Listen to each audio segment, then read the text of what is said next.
Tsunami warnings in Hawaii, they're supposed to save lives.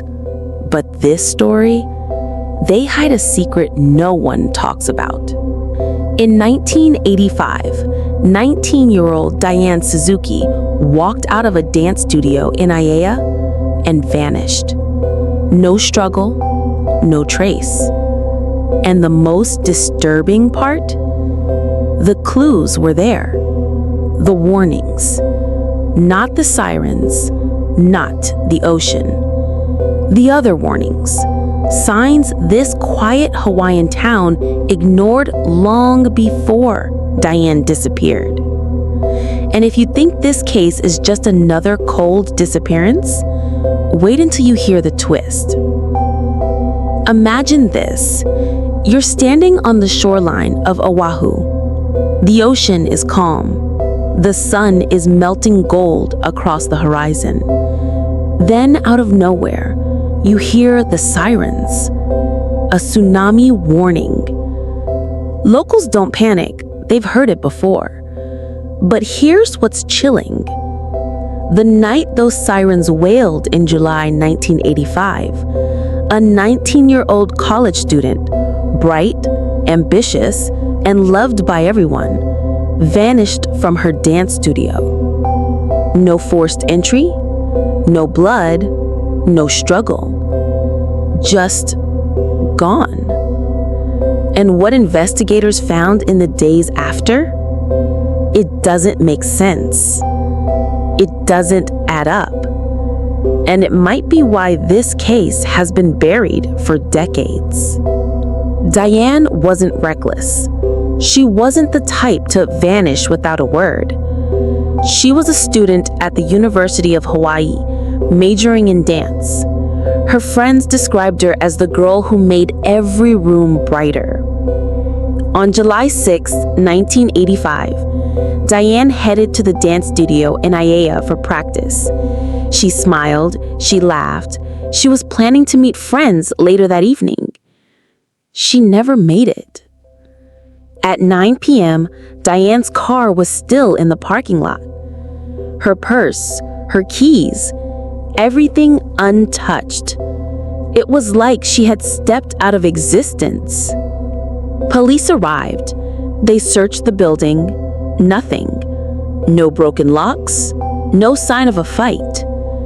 Then one name came up. A photographer. Diane's most frequent collaborator, one who everyone knew in the dance scene, was the last person seen with Diane that night.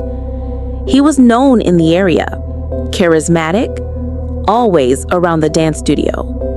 When police interviewed him, something strange happened. He wasn't nervous. He wasn't scared. He smiled. And then days later, his home was searched. What they found? A room. A soundproofed room. And yet, no arrests, no charges, nothing. The case went cold. But here's where it gets darker. Diane's friends reported something that was dismissed by investigators. The week before she vanished, Diane told a friend she felt like someone was watching her. She even joked, "If I disappear, you know who did it." They laughed it off. But when police dug deeper, they found other women in the area had reported being followed. Same description, same pattern.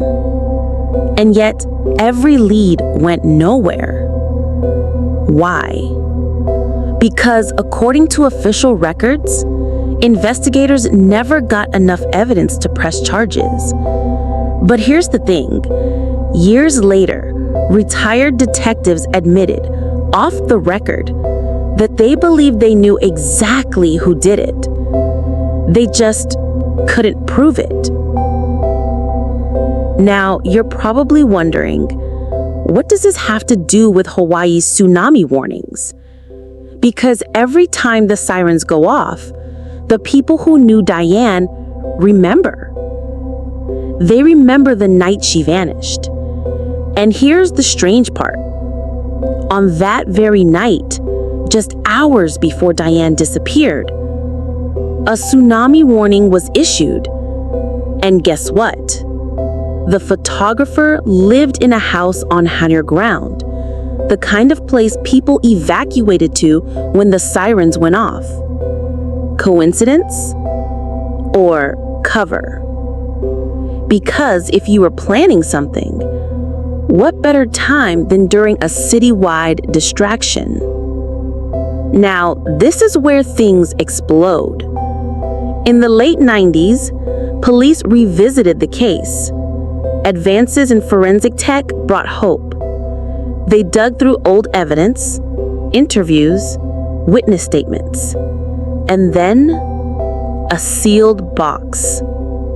Inside it, a set of photographs, unreleased to the public. Among them, a blurry image. A girl, bound. Her face partly hidden. But to Diane's family, they swear it's her. And the kicker?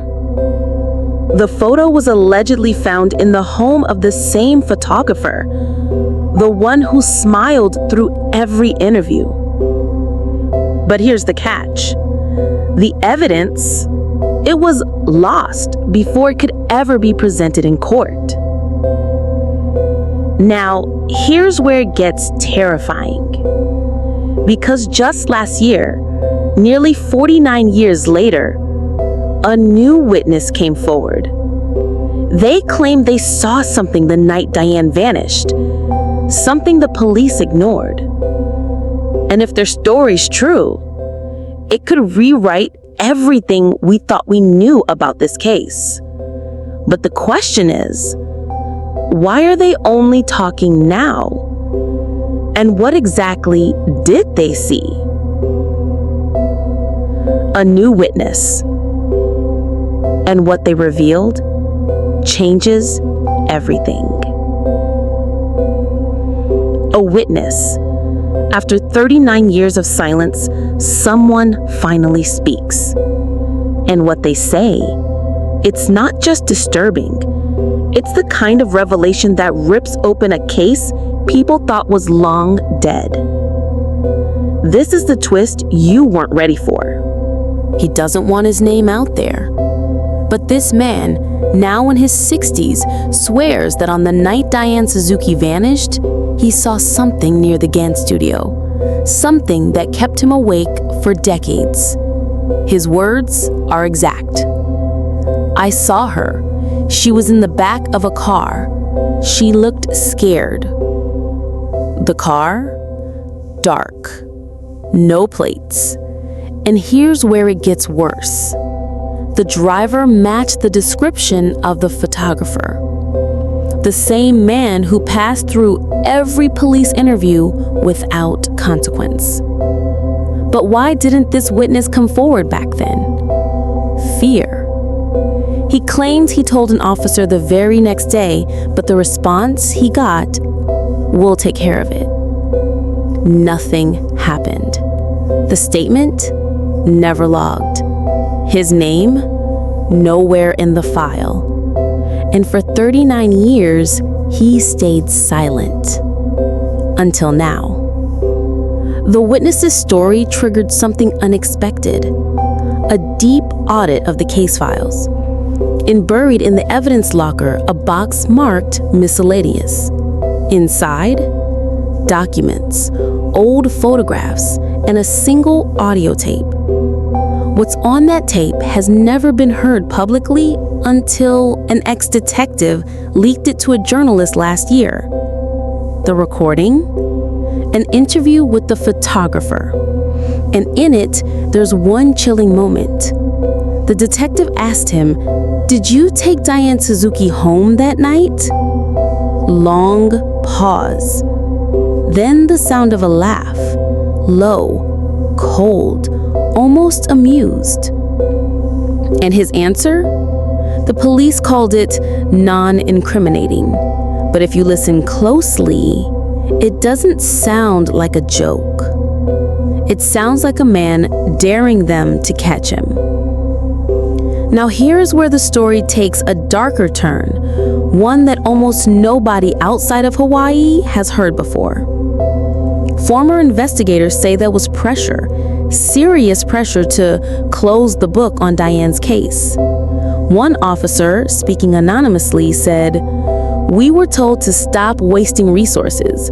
There were other priorities." Other priorities? Like what? Because if you trace the timeline, the tsunami warning that night didn't just create chaos. It created the perfect smokescreen. Hundreds evacuated, streets were empty. And in that confusion, someone moved Diane without anyone noticing. The theory? She was taken during the evacuation, hidden in plain sight. And remember the photographer's house? The one on higher ground? The evacuation route? Exactly.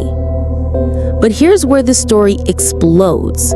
Because during that same period, mid-1980s, another girl vanished. Not from Aiea, from just one town over. Same M.O. No struggle, no trace. And guess whose name surfaced in that investigation? The same man. When confronted, he denied even knowing her. But a single photograph found in his collection told a different story. She was at one of his parties. If police had pushed harder back then, maybe they would have stopped him before Diane vanished. But they didn't. And now, two families are left with nothing but questions. Remember that witness who claimed to see Diane years later? Here's the detail that law enforcement never explained. He described a scar on her hand, a scar Diane got in high school. He couldn't have known about it. It was never released publicly. So how did he know? Police dismissed him as confused. But if he was telling the truth, that means Diane didn't die in 1985. She was alive. And if she was alive, where was she being kept? The more you look at this case, the stranger it gets. Why was the photographer never charged despite multiple failed polygraphs? Why did police lose evidence that could have tied him to Diane? And why are witnesses, decades later, still scared to talk? One local journalist put it bluntly: when you start asking about Diane Suzuki, people shut down. Not because they don't remember, because they do. And now, the case is no longer just about Diane. It's about what else this island might be hiding. Last month, a private investigator filed a Freedom of Information request.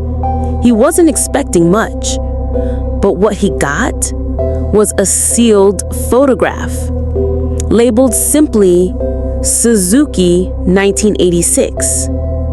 If that date is real, it means Diane was alive a year after she vanished. And that's not even the worst part, because in the background of that photo, a house, the same house where the photographer used to live.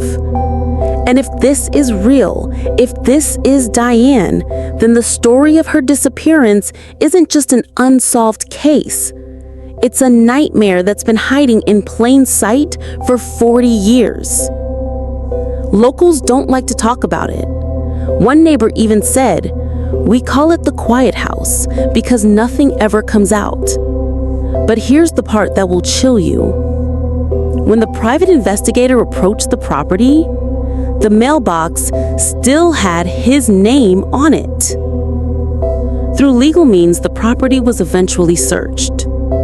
And what they found: basement, soundproofing, faded Polaroids tacked on the wall, faces blurred from age, but one of them unmistakable. Diane.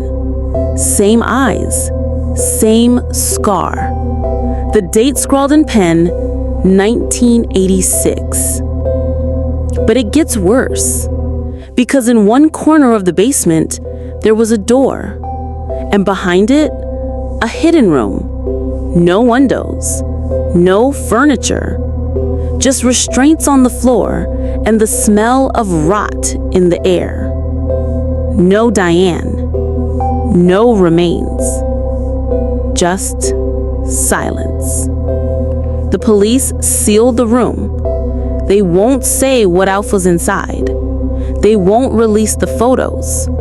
But a former detective, one of the same men who worked Diane's case, claims off the record, if the public saw what we saw in that room, they'd never stop asking questions. And that might be the point. Because to this day, no one has been arrested. No one has been charged. And Diane Suzuki's case, still officially unsolved. Here's the final twist. Every major lead in this case, every breakthrough, lines up with one strange pattern. Each time investigators closed in on him, there was a tsunami warning.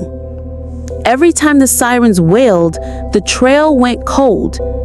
And the locals, they say it became a ritual. The sirens weren't just warnings about the ocean. They were a signal, a chance to move evidence, a chance to erase the truth.